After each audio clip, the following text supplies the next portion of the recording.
Hi, Ashok. Hi. Good morning. Hi, Varun. How's your weekend been Good, yeah, started? good. Yes, yes, yes. Started.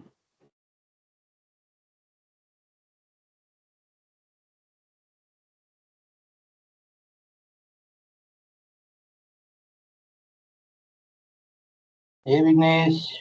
Good morning.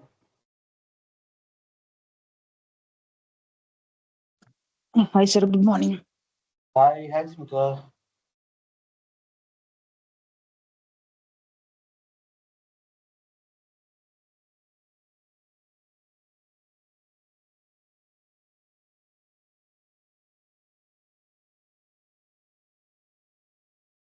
I think let's give it about 5 minutes for few more people to join in.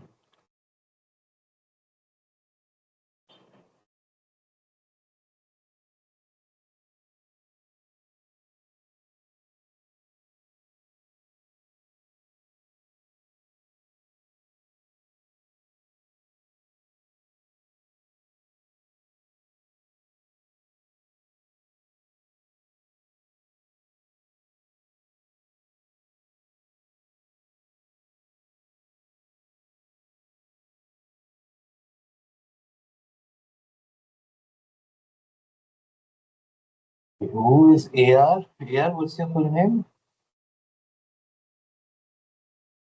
Hi, good morning, Varun. Anshila this. Hi, hi, Anshul. Hi, team. Good morning, everyone. Let's just wait for, I think we have five of us now. Let's just wait for another 10 people to join, then we'll start. Hi, Sophia. Don't know if you joined.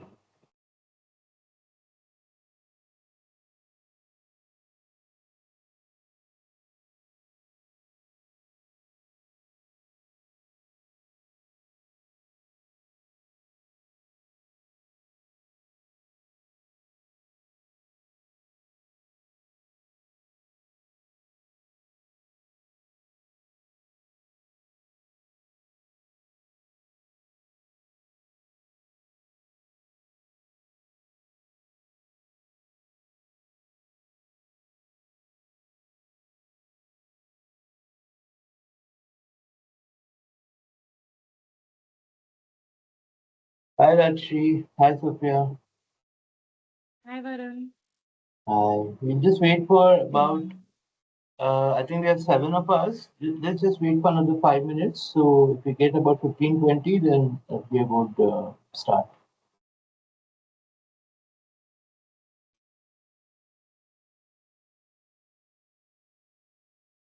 Hi, Nikita. Hi, Varun. Good morning. Good morning. Good morning. Just wait for another couple of minutes. Eight of us. Yeah.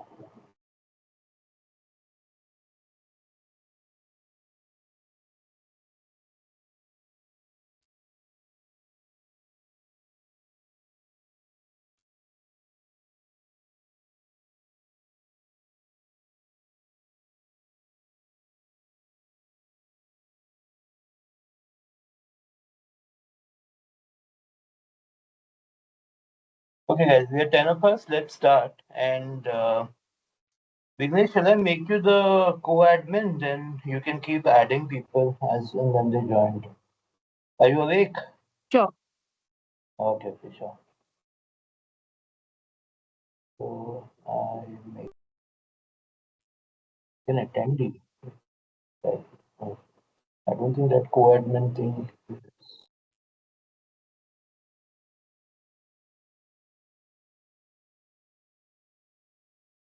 Okay, cool. Anyway, let's start, and I think people will keep joining. So I think today the topic is mainly about about consulting and how different is total rewards or rewards consulting to corporate in-house roles, right? And how to switch from a corporate in-house role to a consulting role and vice versa. I've kind of done both, and both have their own specific nuances and all of that, right? So we'll talk a bit about that. I think before I start, just checking if anyone has questions. Feel free to maybe unmute yourself and share or put it on the chat window, right? Yeah.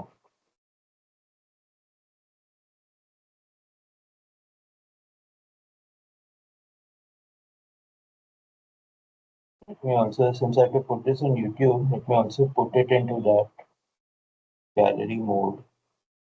Where is it? Okay. Joining.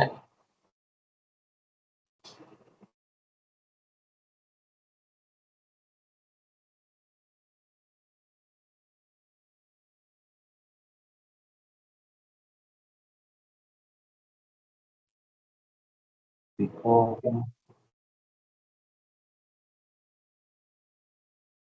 let's start at 10:10. Let's give it a couple of more minutes for people to join.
Okay, let's begin. Anyone has any questions? Let me know.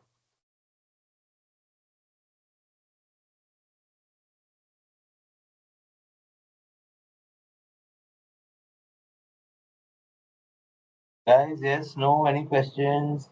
Any thought points before we start? I think everybody is in corporate, so they also are in a scratch. So that's why they're just waiting for the absorption mode. So that's why there should be no questions. Okay, cool. But all of you all are okay with this topic, right? Because it's a small crowd, so if we want to talk about something else, I'm happy to do that as well.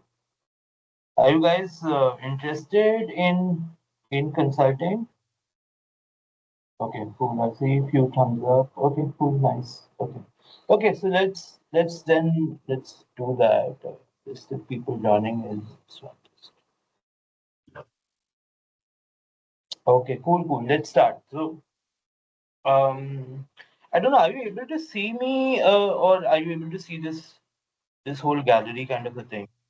It's trying to get to the right view, Yes, you are visible. Yeah. but I'm visible as a square or am I visible full screen kind of a thing? Because I don't know how the recording will come out. That's why I'm kind of playing around with the views. Normally in Zoom, Actually, if I'm you using my just phone. I'm able to see the blocks in the middle, in the down, and you are in the center with the full landscape mode. okay. Anyway, I've changed the view to 4 by 4. Maybe this is slightly better. Okay, cool. Okay, let's start. I think we have about 16, 17 people, including me. Cool. So maybe I'll start off by sharing my own story, my own Safarnama, and then we talk about how easy or how difficult it is, right? So I started off, I did my engineering and then I got into software, uh, you know, techie kind of a role with Wipro. This is 2004, and then 2004 to 2007, I was in Wipro, and then I finally joined TIS in 2008, and then 2010, when I passed out, I had two offers. One was with KPIT Cummins, which was the first offer, and then the second offer was when Wipro came back, and the KPIT Cummins was part of the lateral placement, and then even Wipro kind of came towards the end of the lateral placement and decided to make me an offer. So I joined Wipro in 2010, and I was there for about 3 years, where I was mainly doing HRBP role, like most of you all, and managing the whole increment cycle, the promotions, all of that by coordinating with the global COA team based out of Srirapur office. And then 1 year of MBA campus hiring, where I moved from my Electronic City office to Srirapur office, and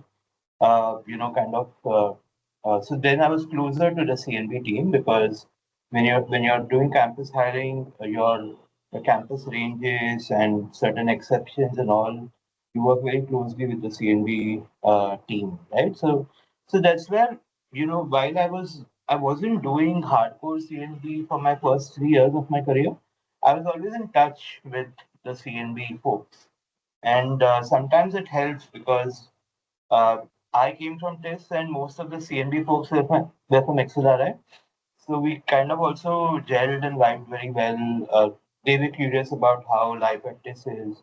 I was very curious about how life at Excel is. So we really bonded well together, right? So I think that's where, when the first pivot came in my life, I got married in 2013, and I wasn't having a good time at Wipro, especially with my then manager. And then it came to a place where I had to either leave my manager or I had to leave the organization, right? And since I'd done just 12 months of campus hiring, I thought that let's take a clean break and move on. So that's where I kind of interviewed with Aeon, and that happened through a referral. So one of the ex-Wiproites had joined there, and she's again a test senior of mine, one batch previous. And so Anuradha had joined there, and then she referred me, right? And so I think that's one big lesson, right?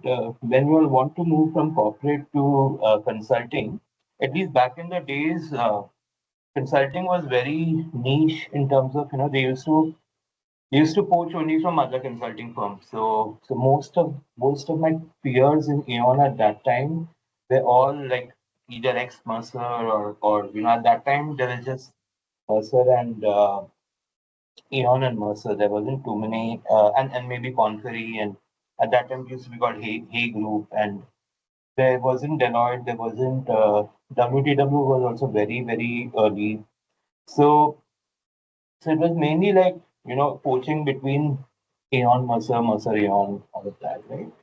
So I think I kind of very luckily got the break purely because of my senior who referred me. So that's, I think, learning number one, that if you want to move into consulting, you have to build your networks, right? You have to generate that goodwill, whether it is your alumnus, whichever B school you've passed out from, or it's your professional network, or it's, if you've employed consultants in your current organizations, how have you treated them, right? All of that matters. So we might think it's a very small thing, sometimes we don't pay invoices in time, and we feel that, how does it matter? My project got done over, and I most probably won't talk to the consultants for another 2 years, and maybe I'll join some other company by then. So we think that it's a minor thing, but every impression that you leave on a consultant or a consulting firm is is like a brick in the wall. So, and the more negative impressions you leave, the more tougher you make it for yourself to make that transition, right? So, I mean, let bygones be bygones, but going ahead, if any of you all wish to move to consulting, please start building your rapport and your relationships with the consultants, whether it's Aon, Mercer, WTW, Korn Ferry, Deloitte. Some of you all might work with EY, right? McKinsey. So, I mean, there are a host of consulting firms, all the smaller ones like I think there's Cerebrus and few other smaller ones, right? So, Cerebrus got acquired by Mercer. So that's learning number one, right? I think second is when I talk about my interview process, and I remember it very well because again, this was 2013. Lot going in my life.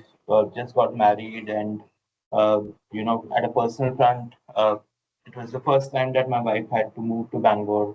So there's a lot of turmoil, um, and that's where I am a very firm believer that when there's a lot of turmoil in your life, that's when real change happens because you're kind of really stimulated mentally, uh, and you could be quite tired. And apologies, I might be now getting a bit philosophical, but this all kind of some of you all might believe in energies, and some of you all might believe in there's karma, and there's retribution, and there's goodwill, and all of that. Some of you all might not believe. Some of you all might say, oh, it was just a chance encounter kind of a thing, right? But whatever it is, right? We all have our own beliefs.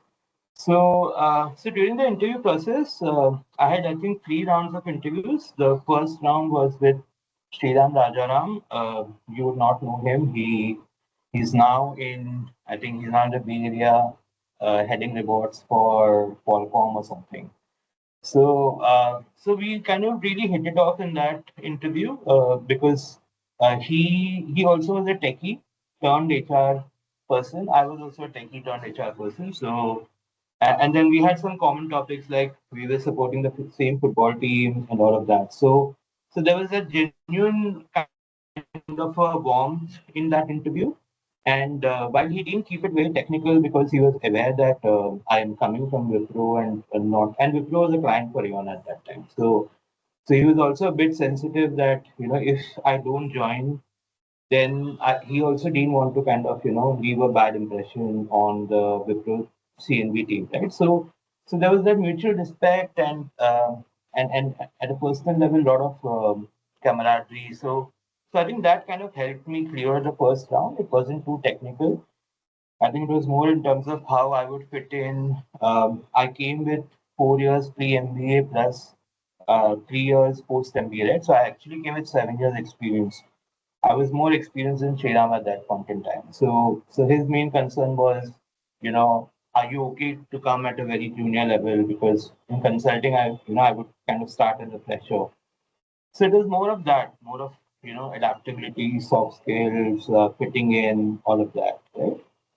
Then my second round was with, I think it was with Abhishek Sen, who at that time was the consulting head at Bangalore. Now that interview got a bit technical, so I think I hope Abhishek doesn't, Chiki doesn't see this. I do think there are ex-Aon folks today on this call also. I saw Nidhi here.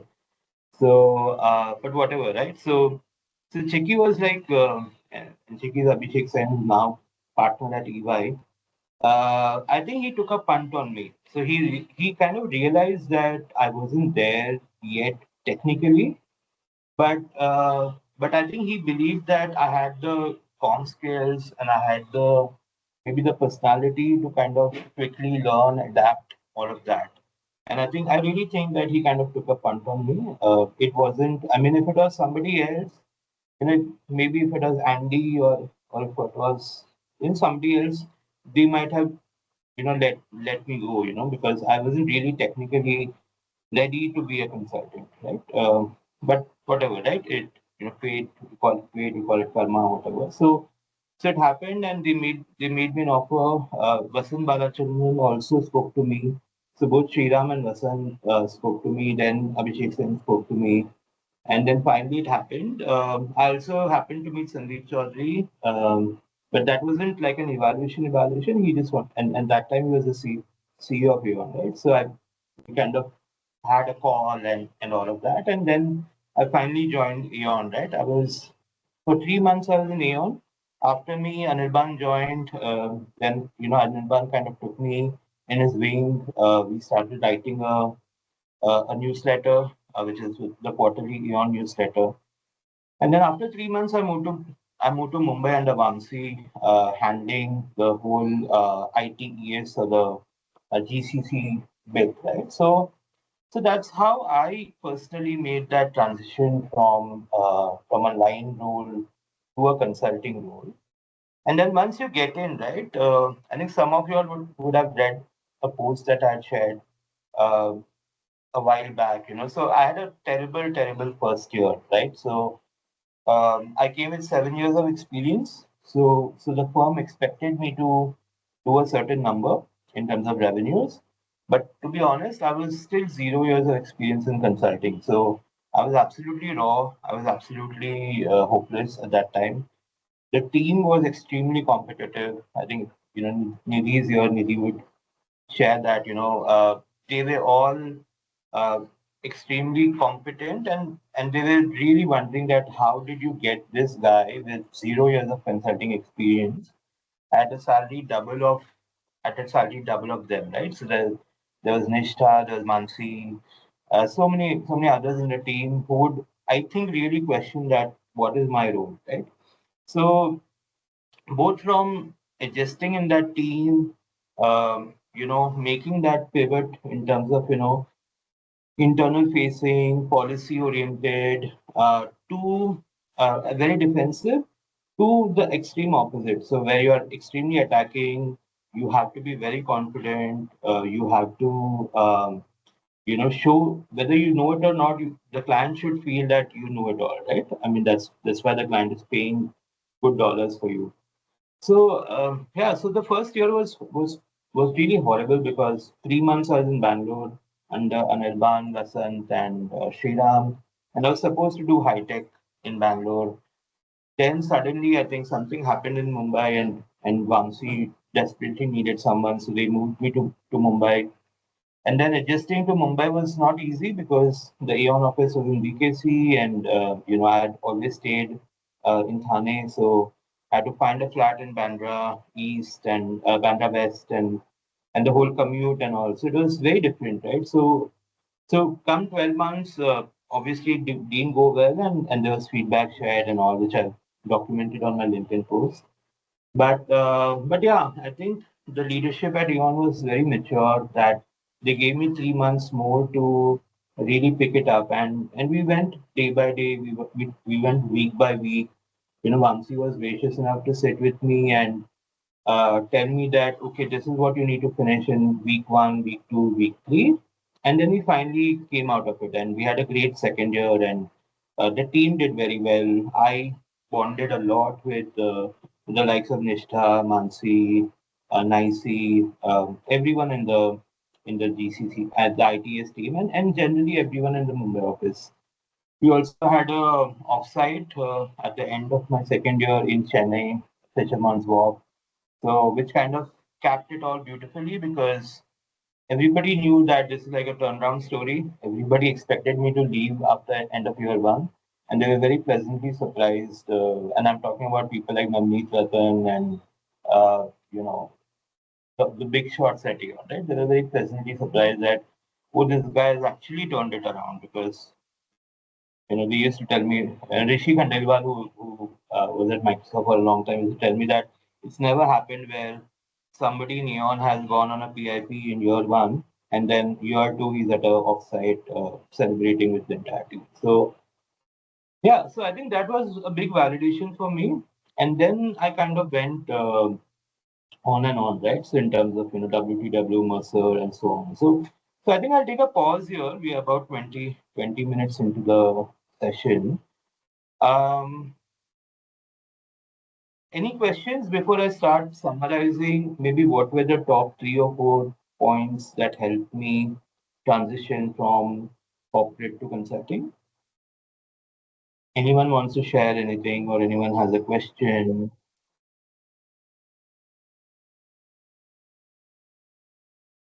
Yeah, Nikita, go ahead. Yeah. Am I audible? Yeah, you are.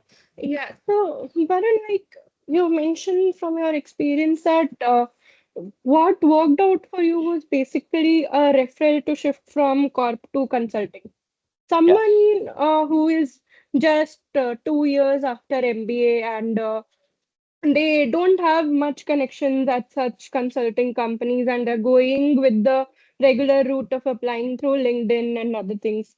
How doesn't can work. they go about it? So that route never works. So I think No. that's very well documented in our Total Work chat as well, right? So the LinkedIn route. So LinkedIn is a great platform to build your network. It's not. It's a absolutely horrible platform to apply for jobs Yeah. because unfortunately LinkedIn hasn't yet cracked the whole jobs thing, right? So for example, I use LinkedIn to post jobs. What they do is they give you a free job posting, but as soon as 25 people apply, they close the job. So the 26% can't even apply to your job, and then if you want 26% to come, you have to pay LinkedIn, right? Correct. So which is a very broken model. I mean, I work with the LinkedIn product team, so they themselves have admitted that the model doesn't work in India because globally it works. Globally, nobody takes a free version. Everyone goes with a LinkedIn license. So that's why, unfortunately, in India, the LinkedIn job posting thing, only if it's a paid thing and you are very sure that and there's no way for us to figure out whether it's a free job posting or a paid job posting. Typically, when you see the easy apply sign, that's your first big red flag that this is a free Correct. job posting. The recruiter has not really put in any effort to. I mean, for example, when I posted my co-founder role, it took me 10 seconds. I just told LinkedIn AI to generate the job posting and it did it, right? And it did it absolutely perfectly. So the JD, everything was perfect. But yeah, but these are fake jobs, right? I mean, as soon as there were 25 applications, it closed. And none of those 25, I mean, apart from one, none of those 25 applications were really good.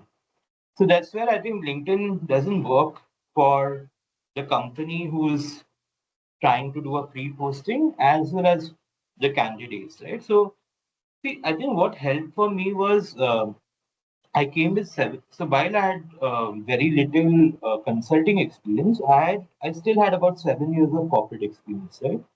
So with my engineering, with my MBA from TIS, I had already kind of built a certain network, a bit of respect, credibility. So I think it's very important, Nikita, to connect with your hiring manager at a very personal level, which is why the referral helps because typically, like when I get a referral, I will ask the person who's referring about that person. And it's more often than not about the work they do, but in terms of what kind of a person are they. If it's a guy, is he the sporty types, does he, whatever, like whatever kind of traits I like in my team member. If it's a girl, I would say, is she a bit sensitive? Then I need to kind of adapt my own communication style. Or is she really, out there, aggressive, wanting to, capture the world types? Then I know that I need to match her energy. So I think those are the kind of questions which come, Nikita, which is why, it's important to build a network, go by referrals, and then know the hiring manager. So I think one thing which also happened when I was doing my interview with Aeon was Sriram actually asked me out for a coffee. So the interview didn't happen in office, I believe. Or actually, it happened in office. But before we started the interview, he asked me, "Would you like to have some coffee?" Because we were having a Starbucks drink and or some drink, Costa coffee or CCD drink, and they asked me graciously that do you want coffee, and that was my biggest green flag because I love coffee and I could see that they love coffee. So without even speaking a word, there was this very nice bonding in the room. So it's not easy, Nikita. I am absolutely with you, and when we meet today in Bangalore, we speak more. But yeah, I think the best way to go through is to build those human connections with the recruiter, with the hiring manager, right? And when that connection is not made, you know that it won't work out. I mean, maybe, Correct. and it's good for you if it doesn't work out. You want to be working in a place where people respect you, where you're working with like-minded people. So yeah. Yes, Meeta, go ahead. Hi, Varun. Uh, Am I yeah. audible? Yes, yes. Yeah. So I have three questions regarding this shift from in-house TR to consulting role. Sure. I believe vice versa will be also difficult We'll consulting to TR. Yeah, Yeah. we'll discuss that in the second half. So once Yeah. we finish the questions, the second half of the session, I'll discuss Right. how I pivoted to corporate twice in my career. Yeah. Yeah. So my first question is, what will be the competencies differences in the both the roles? Very What good question. consulting Let me people answer and this question and then you ask your second and third, right? yeah, yeah, I sure, think sure. sure. So what competencies? So okay, maybe three main points, and then we can talk if needed. We can have one more session around this. First and foremost is in corporate, you are very internal facing, so you're more of a COE, right? So your most of your work at a junior level is around operations, right? You are cleaning the data, you are interfacing with payroll, you may be assisting the C&B manager with hiring, with salary fitments. So it's very heavy on data. Consulting is the other extreme, especially when I was with Aon, it was all about confidence, it was all about knowing things.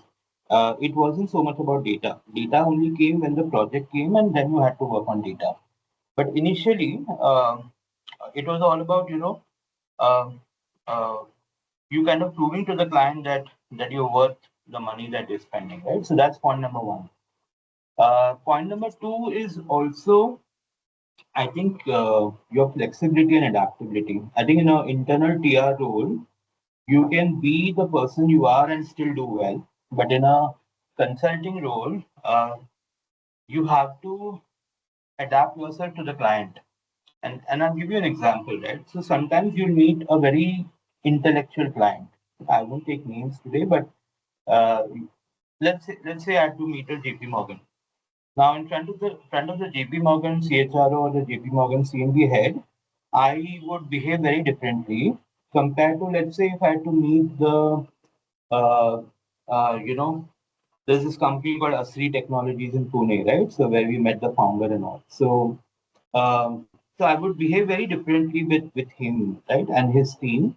Then, so it really tests out your entire, your entire skill set because I think consulting is also a lot like acting. So, one of my good friends had kind of said that there's this partner in Aeon can easily, who looks so handsome that he could be an actor, right?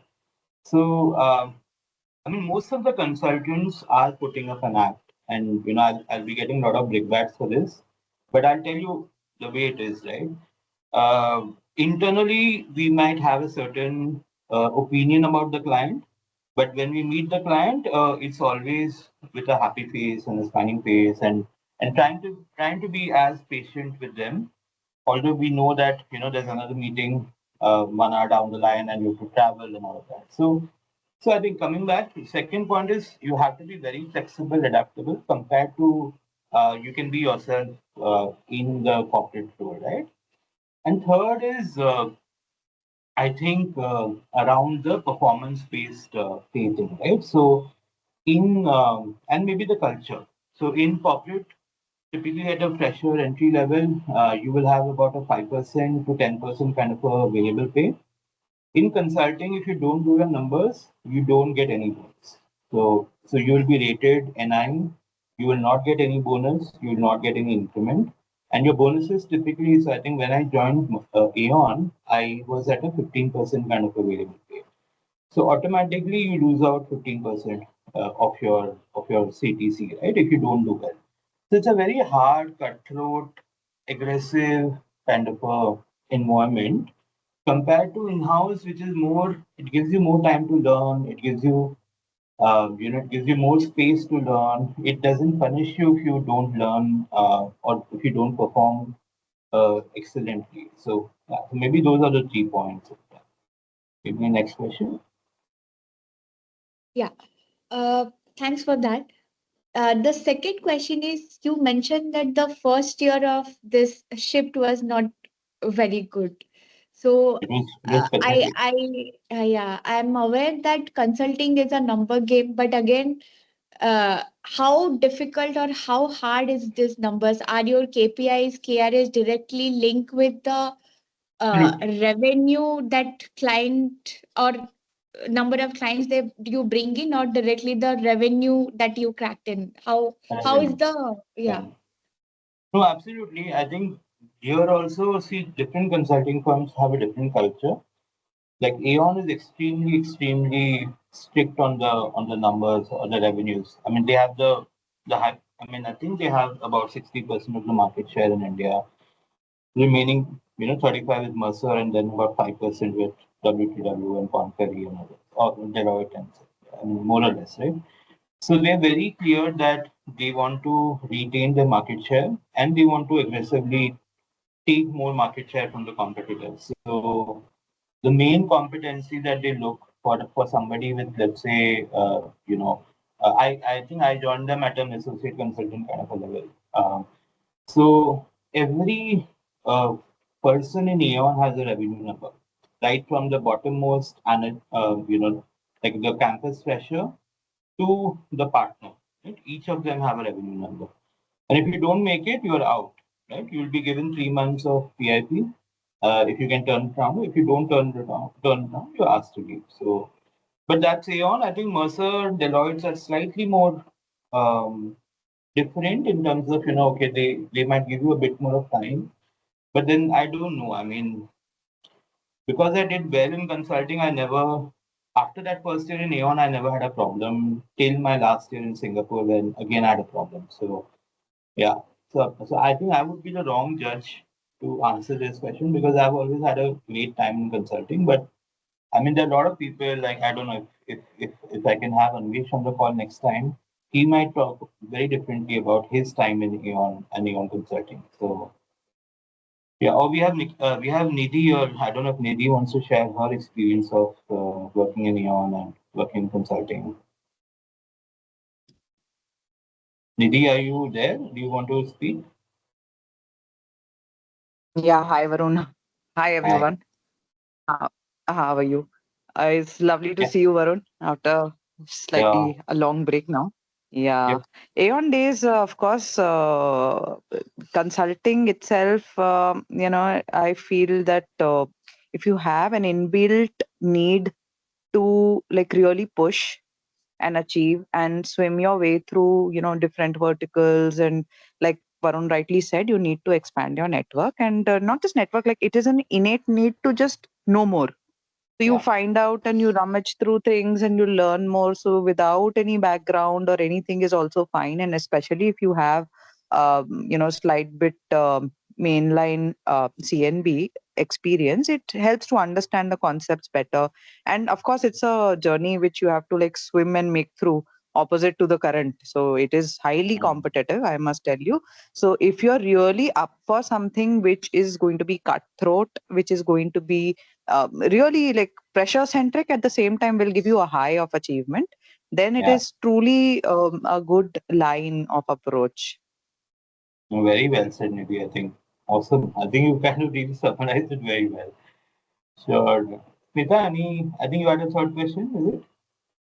Yeah, Varun. The final question is okay, from career per se, how is the entire career path from a lower level to highest level, and what kind of projects or clients that I can expect when I'm joining to while I'm progressing? So you will first join an industry, right? So whether it's Aon, Mercer, Deloitte, whichever, they're all broken down by industries. So let's say, I don't know, which industry do you come from currently? Currently, I'm in logistics. Logistics, right? So then they will tag you into the whole manufacturing logistics kind of a sector, right? So that you are more comfortable. Maybe you know your peers in other logistic firms, right? So that way they help you to kind of hit the ground running. But having said that, they would then expect you, because you come from a logistics background, you will be given, let's say, initially you'll be given a target of doing about how much is it? So generally the thumb rule is, if you're getting paid, let's say 30 lakhs, you need to do at least 2 CR of revenue. So the revenue or the sales multiple is the 7x of your CTC. Or let's say if you're getting 20 lakhs, then you need to do at least 1.5 lakh of, 1.5 CR of revenue. So that's at the start, and then as your salary moves, your targets will keep moving. So you start off, then at certain level you'll become a senior consultant. Then you start becoming a people manager. So you'll become a associate director, senior director. I mean, so different firms have different hierarchies, but after senior director, you could become a junior partner. After junior partner, you can become a partner. So this is the Aon hierarchy. Mercer is slightly different. They don't have a junior partner kind of a role. So from a senior director, you directly go to a partner, and there can be, so in firms like Mercer, there's only one partner for the consulting side. In Aon, you have multiple partners. In Deloitte, you have multiple partners. So it also depends on the size of business. So yeah. Cool. Anyone else has any questions before we move to the other side? How to move from consulting back to corporate? Yeah, but then just a small question. Yeah. What is the biggest skill gap when you jump from an internal C&B role to a consulting role?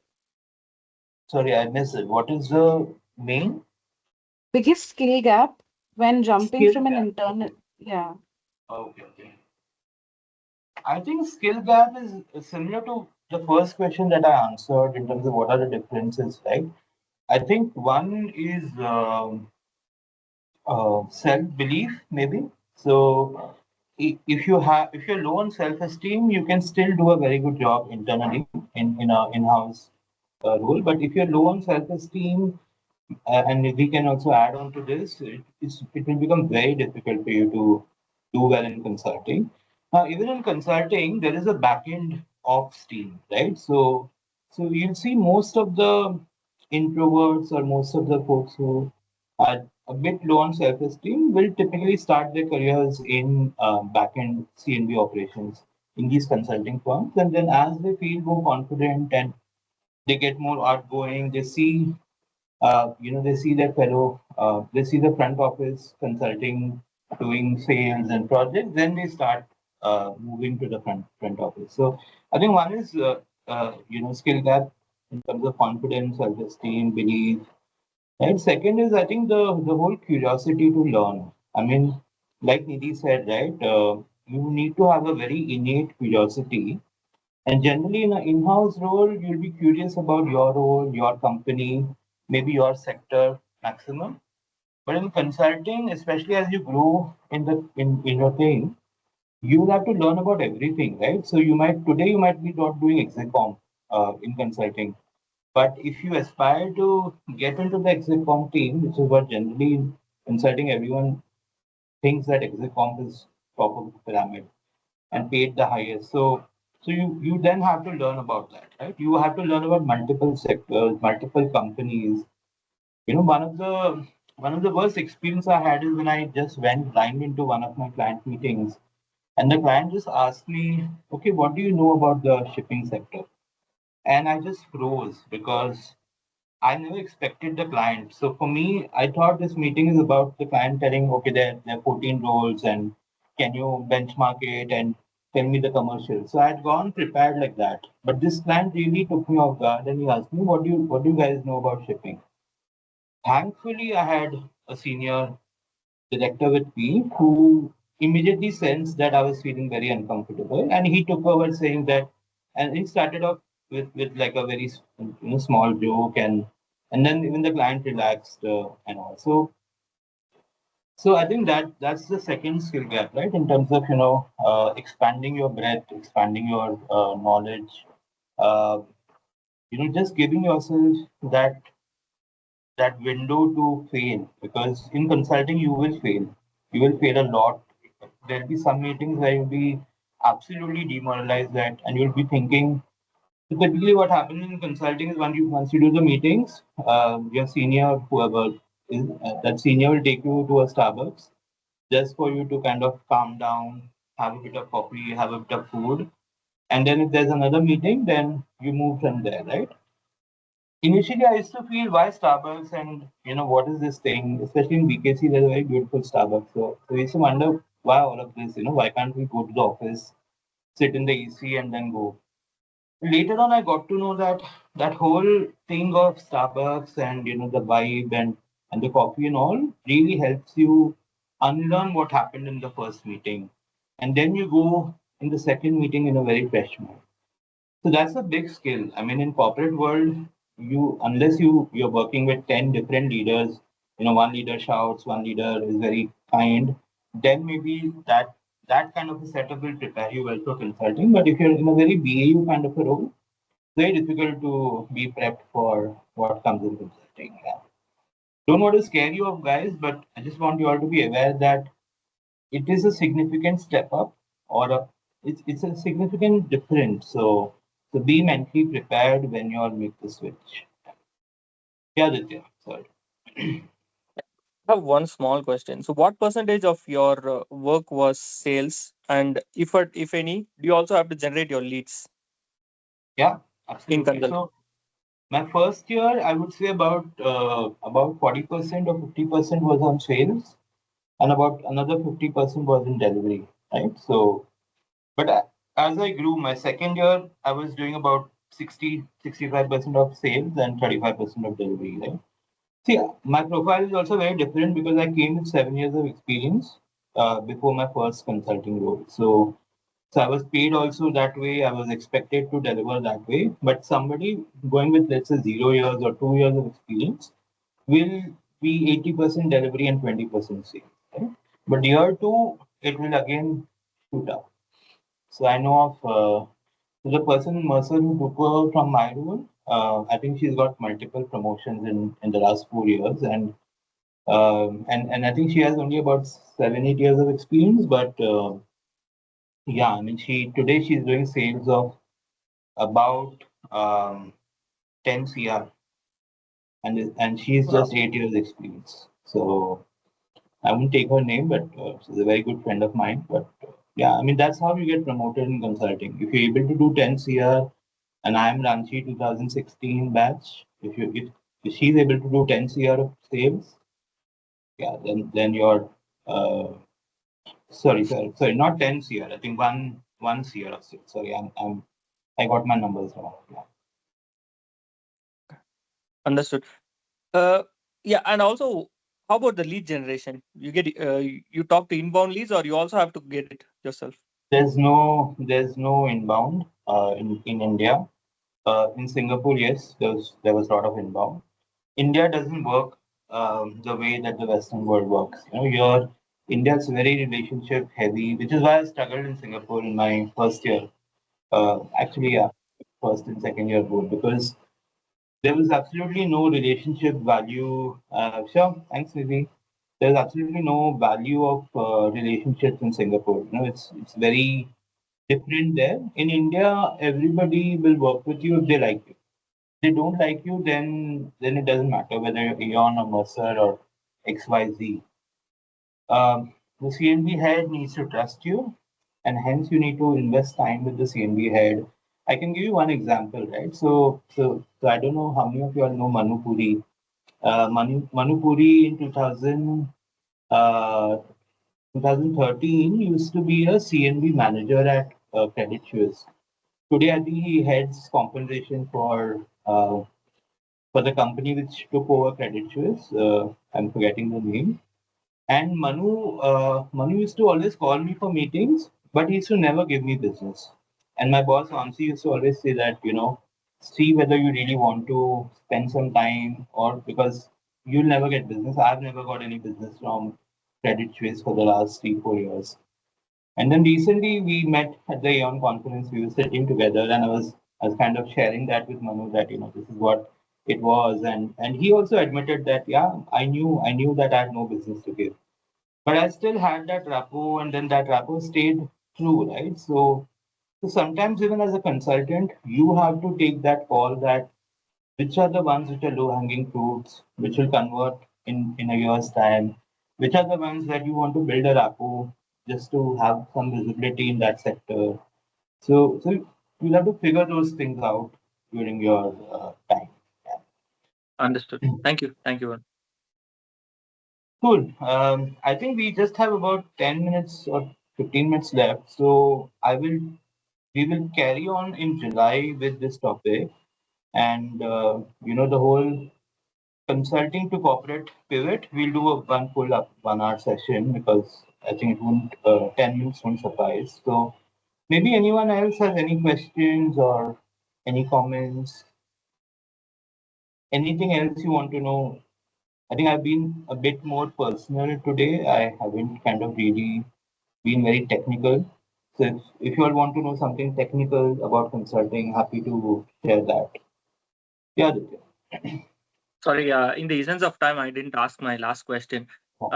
Would you also share, say, from person going from in-house to consulting, if they are in, let's say, 3 to 5 years of experience, what kind of role that they can expect? Or the more senior, high, what is the kind of equivalent role that they can expect in consulting? See, whether whatever experience you carry, you will have a revenue number, right? That is how consulting works. The way it works is for any salary they give you, they need to generate 7 times of the salary cost. So let's say 3 years to 5 years, if you join at maybe 25 lakhs in an Aeon or Mercer, then you need to generate what 1.5 CR of 25 lakhs, right? Yeah. So sorry. So yeah. So let me clarify. So that lady does 10 CR of revenue, not 1 CR, because 1 CR is something that a lot of us will do. The reason I got confused is because the Aeons and the Mercers will. So the Mercer and WTW do their revenues in US dollar, right? And whereas Aeon does it in INR. It's a very Indian company. So that's where I got confused because, like in US dollar, $1 million US would translate to roughly, I think, 10 CR kind of a number. So that's where I'm. So 3 to 5 years experience, you'll have to do at least 1.5 crore of revenue, and you need to deliver majority of those projects. Understood. Thanks. Smita, I think both In of you terms seem of to be very keen to explore consulting. Yeah. In terms of technicalities during the interviews, how in depth they go? So let's say I have a 4 years of work experience in terms of comp in an in-house role. So Yeah. what is the level of expertise or technical expertise they are expecting me to bring to the table? Okay, so to be see, consultants are very perceptive, right? So people who've done maybe 6, 8, 10 years of consulting, kind of, so the way the interviews typically go with consulting firms is they'll let you talk and they will only listen, right? They'll not ask you too much. They'll just ask you to speak about your 4 years of experience, and they will pick up hints, right? So there are 3 or 4 things that they're looking at, right? One is in terms of have you done anything of technical depth, right? For example, have you designed a benefits program? Have you done anything in LTI? Have you done any pay mix analysis? Right? Are you analytical? So they'll gauge your technical depth and your skill sets through this very nice way of where they let you talk and they will not ask you questions. So typically corporate interviews are where they don't let you talk. They'll just bombard you with questions and then you're like completely lost. But consulting interviews go very well because they just let you talk. But at the same time, it's very difficult to crack because when you talk a lot, you also reveal a lot of weaknesses in your armor, right? So it's very important in a consulting interview to know when to stop and to only show your best side, right? I mean, yeah, once in a while you can say that, okay, I did this, but I failed. But the more you talk a lot, the more you are revealing. And generally, as human beings, we have more of shortcomings than strengths, right? So keep it crisp, keep it short in a consulting interview, so that they hear only what you want to share, and they don't hear the entire picture, right? Um, what else? Sorry, Smita, can you repeat the question? I got a bit lost. Let's say I am going for a CNB consultant at Aon. So during those, let's say, 4 rounds of interviews, what is the technical depth that I should be knowing, or I should prepare myself? You just need to know what you're doing in your 4 years. If you're able to very crisply communicate what you have been doing in these 4 years, half the battle is won. Because they know you don't come from a consulting background. So when they're interviewing a fellow consultant, it's a very different thing. But when they're interviewing somebody from corporate, then it's all about the technical aspect, right? So they'll just be checking what you're doing in your current role. If if I ask you something uncomfortable, what is your reaction?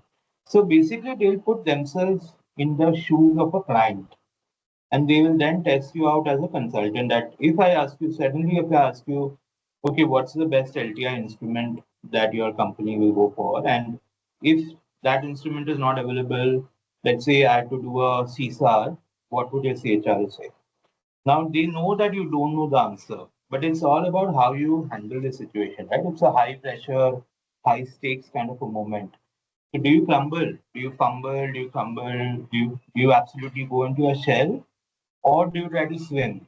Right? As Nidhi rightly said, swim against the tide. You know that you don't know, but you still have to say something which sounds smart. So those are the kind of soft skills that they are.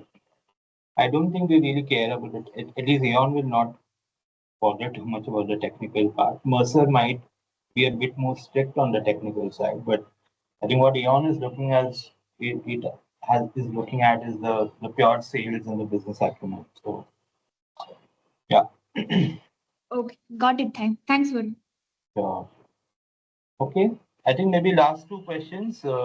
We at 11 a.m. and I have to meet someone at 1, so I need to shower and travel in the Bangalore traffic. If Sujay is saying, is it possible to switch from recruitment to rewards consultant? Yeah, Sujay, anything and everything is possible. It all depends on if you have the skill sets that are needed to be a good consultant.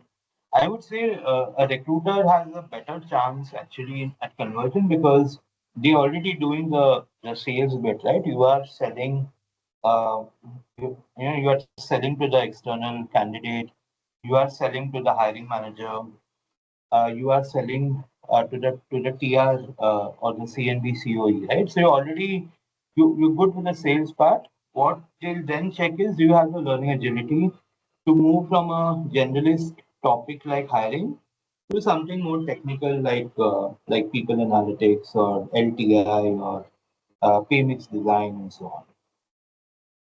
I hope I answered that satisfactorily, Sujay.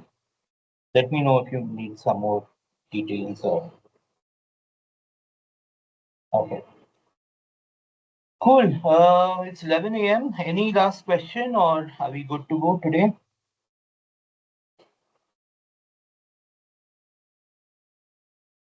Okay, then have a great weekend, guys. We'll catch up. So I think tomorrow the session will not happen because, because Abhay isn't available, and I think Aditya also might not be available at that 12:30 p.m. slot. So we'll connect next Saturday when Aditya and Abhay, I think both of them are there. I see Aditya there. Abhay is there. I think Abhay has left maybe. Yeah. Aditya, you want to give us very quick sneak peek in terms of what you want to share with the community? Uh, sure, Varun. The wage code is something that we are all organizations have to implement, and to avoid surprises or shocks for employees, I've just prepared a calculator for the employees. I mean, usually when it comes to calculator, we all share it via an Excel form or an online link. I wanted to do it in a different way and gave them. I mean, I used Power Apps and built a tool wherein they can just input their total salary and they can see a complete comparison of their current salary structure and their new salary structure and potential taxation. We are also introducing NPS. So with that, if you contribute this much percentage of NPS, what is your final take home, and also what is your tax saving for the year? That's a simple calculator that I have did. And what I can do is I can also send it to Teams. So put it to some Teams channel, and it will be easily accessible for employees through the Teams application. And they also can, with a form that is linked to it, they also can choose their elections. So the data comes to me, everything in one go, so that I get the data, I process the salary structure accordingly. So just in full transparency, Aditya is my HR tech guy. So last weekend I had a big technical issue where I recorded the session on an iPad and the iPad recording was not able to be uploaded on YouTube. So I reached out to Aditya. I said, what can be done? And he was smart enough to realize. So he downloaded the iPad MP4 file into Microsoft OneDrive and then sent me the link. Then I downloaded the video from the Microsoft OneDrive link, and then finally I could upload it on YouTube, which is why it took a bit of time. I think I was targeting Sunday afternoon, but finally it released on Sunday evening or something. So thank you, Aditya. Aditya is also part of my venture, Saparnama. I haven't kind of made it official yet, but Aditya, let's have a chat. I would like you to join us in the whole tech and the operations enablement. So we've had few Yeah. chats, but we've never kind of got down and sat down on it. But if you're coming to Four Seasons today, let's formally kind of document our whatever, right, part-time thing. So cool, thanks. So Aditya and Abhay both will present next Saturday. Aditya, maybe Abhay can start off. He's developed something around payroll optimization or something, right? He's in there now, but yeah. And then Aditya will present his salary calculator, which is compliant to the wage codes. So yeah, so please come with very open minds next Saturday. I think it will be a great session. Very different from the kind of sessions I do. I go all around I kind of talk all around the bush, and then someone has to kind of get me back to what was asked.